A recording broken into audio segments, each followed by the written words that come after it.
राखून दे ना पटकन इतके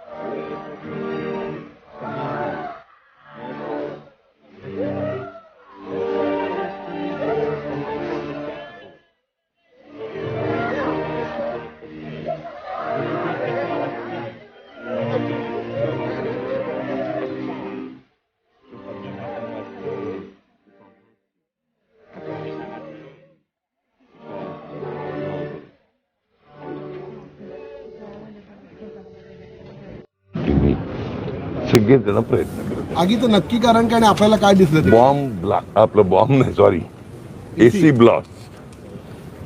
ब्लास्ट, सेंट्रलाइज एसी होता, तो ब्लास्ट झाला आणि जवळपास सगळं छतावर होता तो,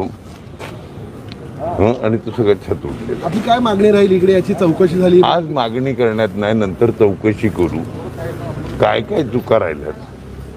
किती पेशंट दगावले? 13. किती मेल आणि किती फिमेल काय अंदाज?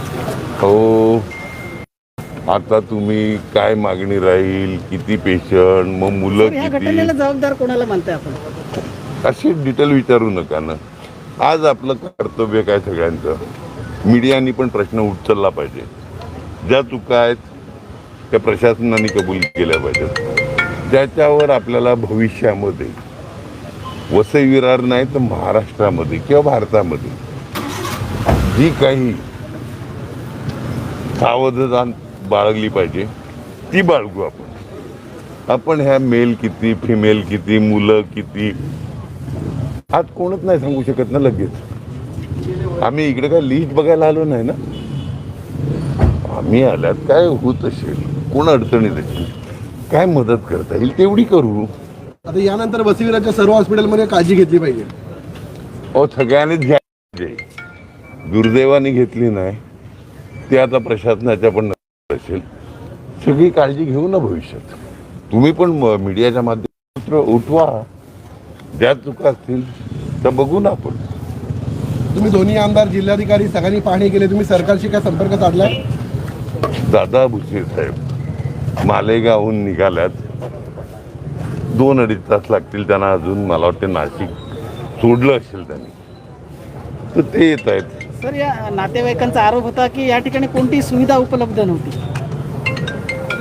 काय नातेवाईक तुमच्याकडे आरोप करायला नाही आले, पण बरोबर आहे, काही लॅप्सेस असतील त्या बघायलाच पाहिजेत, काही ज्या चुका असतील त्या बघायलाच पाहिजेत सगळ्यांनी सिरियसली.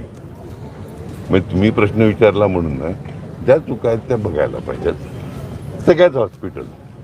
मी या हॉस्पिटलचं बोलत नाही, तर सगळ्याच हॉस्पिटलमध्ये काही ज्या चुका राहिल्या असतील, जे लॅप्सेस असतील ते भविष्यात घडू नये म्हणून बघायला लागतील.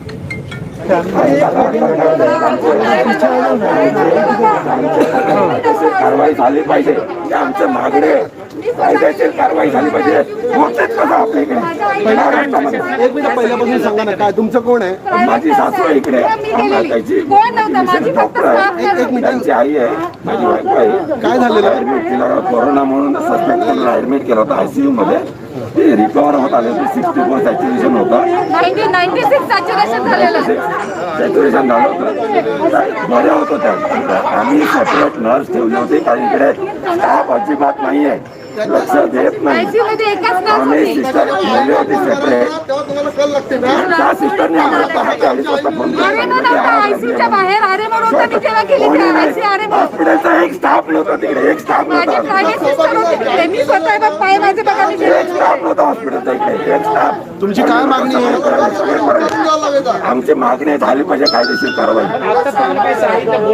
काय कोणी नाही अजून काय बघायला पोलीस काय सांगतात तुम्ही थांबा, तुम्ही थांबा. म्हणजे आम्हाला सांगत आहे त्यांच्या विरोधात काय कारवाई आहे. 3 वाजल्यापासून आम्हाला अजून सांगत नाही काय काय.